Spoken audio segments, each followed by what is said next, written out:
Louvado seja nosso Senhor Jesus Cristo. Nós vamos fazer nossa reflexão sobre a Virgem Maria, nosso 48º encontro. Vamos trabalhar a definição do dogma da Assunção de Nossa Senhora, nesse documento que foi essa definição do dogma que foi feita por Pio XII, na sua encíclica Magnificentissimus Deus. Vamos trabalhar a definição solene do dogma, feito por Pio XII, número 44, até o número 47. E assim depois nós vamos escorrer outros temas sobre Maria através dos papas. Número 44. Afirma então na declaração do dogma da Assunção de Nossa Senhora. Pelo que, depois de termos dirigido a Deus repetidas súplicas, tudo isso foi maturado em oração, em reflexão bíblica, reflexão patrística, olhando os padres nas suas teologias.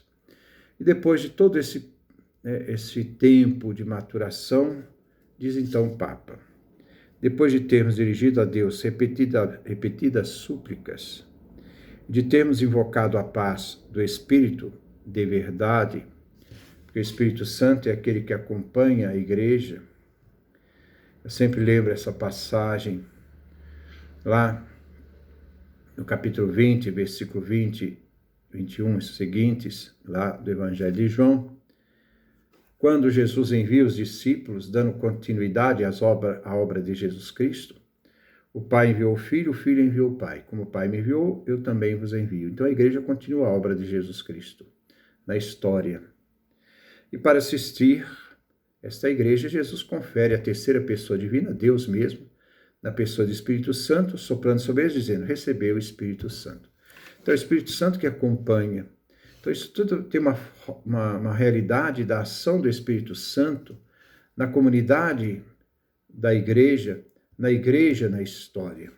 Então, de termos invocado a paz do Espírito de Deus, do Espírito da verdade, para a glória de Deus onipotente, que a Virgem Maria concebeu a sua especial benevolência, para a honra do seu Filho, Rei imortal dos séculos e triunfador do pecado e da morte, para aumento da glória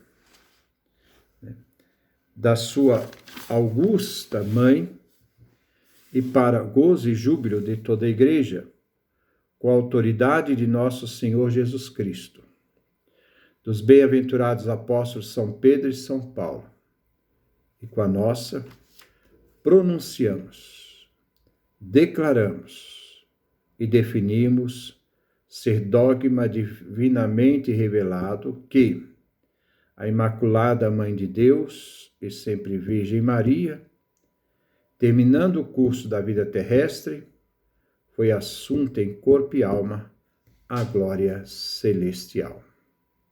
Então vamos retomar essa declaração do dogma. Então ele diz, para o gozo e júbilo de toda a Igreja que tem Maria como mãe, mulher, eis aí teu filho. Então, para a alegria da Igreja, a comunidade dos fiéis que acreditam na fé deixada pelos apóstolos centrada em Jesus Cristo. E ele fala com a autoridade de nosso Senhor Jesus Cristo, que é autor de toda a revelação e toda a graça daquilo que o Pai determinou para nós, confirmado no Espírito Santo, através daquela que é mãe, que o gerou numa humanidade perfeita. Então, com a autoridade de nosso Senhor Jesus Cristo, que é o autor, princípio da Igreja, eu também vos envio, dos bem-aventurados São Pedro e São Paulo, os apóstolos com fundamento apostólico, que são a base fundante dos testemunhas da Igreja de Roma, Pedro, que morreu no Monte Vaticano, Paulo, que morreu nas Três Fontes, depois sepultado fora dos muros de Roma, e com a nossa, isto é, do Papa Pio XII, pronunciamos. Então, essa realidade é um pronunciamento do Papa, declaramos, é uma declaração do Papa, e definimos, é a definição dogmática. Ser dogma, ser decreto, ser doutrina, dogma é doutrina, divinamente revelada que...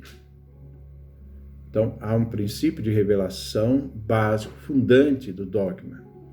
A Imaculada Mãe de Deus, Theotokos, a Mãe de Deus, aquela que gerou Deus na sua humanidade verdadeira, verdadeiro Deus, verdadeiro homem.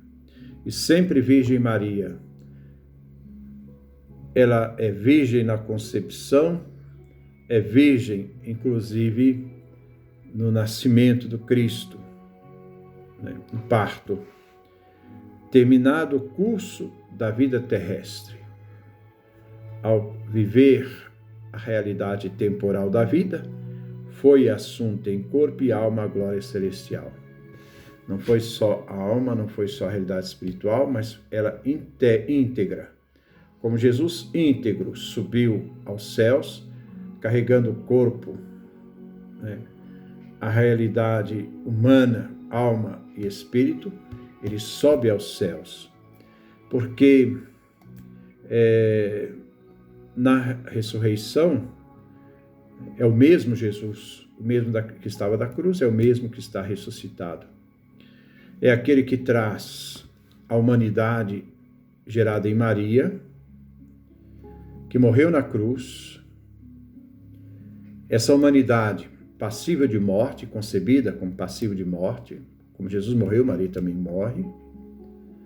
Então, essa realidade passível de morte, então Jesus morre na cruz, mas morre a humanidade, a divindade se mantém unida, inseparável dessa humanidade que morre.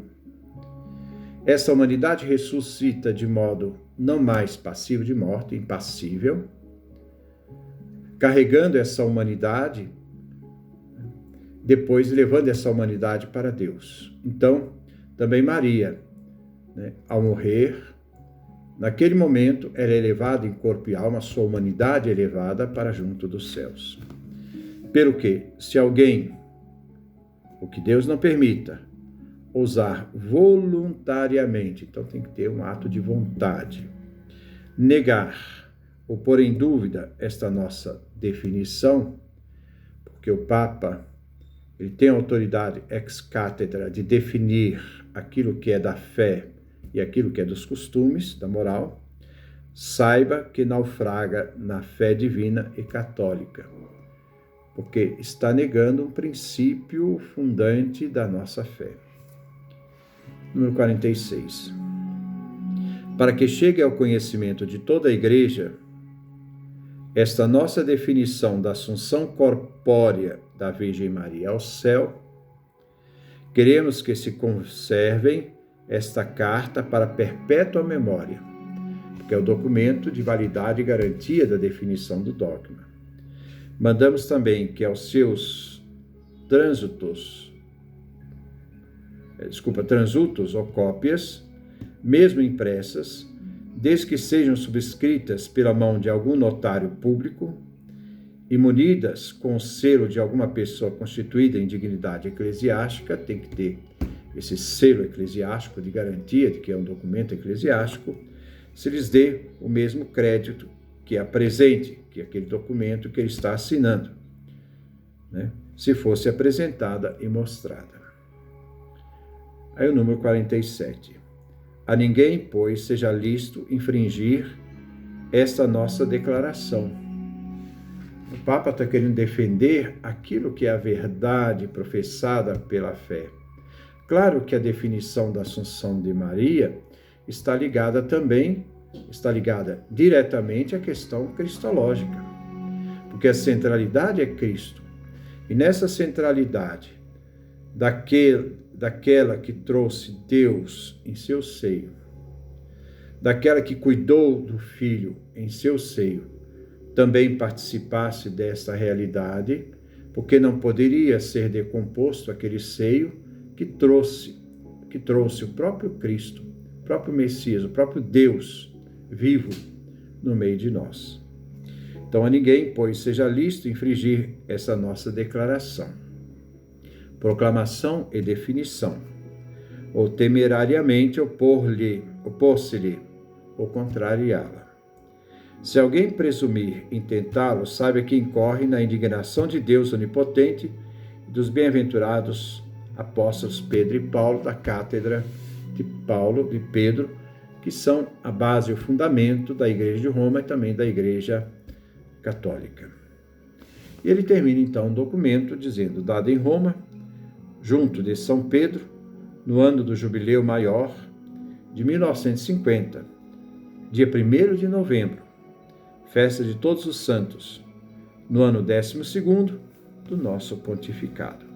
E com isso, nós vemos a assinatura depois, Pio, bispo da Igreja Católica, assim definindo, subscrevi. E ele assina o documento. Então nós vemos esse documento, nós caminhamos em algumas passagens, mostrando essa definição da realidade de Maria, unindo dois grandes dogmas, dois grandes decretos, duas grandes doutrinas da Igreja, que é aquela que foi concebida sem pecado original, a Imaculada Conceição, da definição de Pio IX, chega ao ápice da definição da Assunção de Nossa Senhora, porque os dois mistérios se compenetram. Então aí nós temos essa definição dada por Pio XII. Que possa servir de nossa reflexão, nossa devoção a Maria, nosso reconhecimento, nosso agradecimento a ela, porque quando ela disse o sim, ela mudou o curso da história, gerou para nós o Salvador. Esse sim de Maria é o momento de agradecer e dizer a Maria: obrigado, Maria, pelo seu sim. Obrigado, Maria, porque pelo seu sim, você permitiu que nascesse de ti o nosso Salvador. É pela graça de ter recebido essa anunciação, de ter sido preparada para isso, não ter perdido o direito de escolha, e naquele momento você disse o sim, aceitando numa generosidade ativa que em ti fosse gerado o nosso Salvador. Obrigado, Maria, pelo seu sim. Temos uma gratidão eterna pelo seu sim, porque foi de ti que nos veio o Salvador. Que Deus nos dê a sua graça, a sua bênção, a sua face resplandeça sobre nós.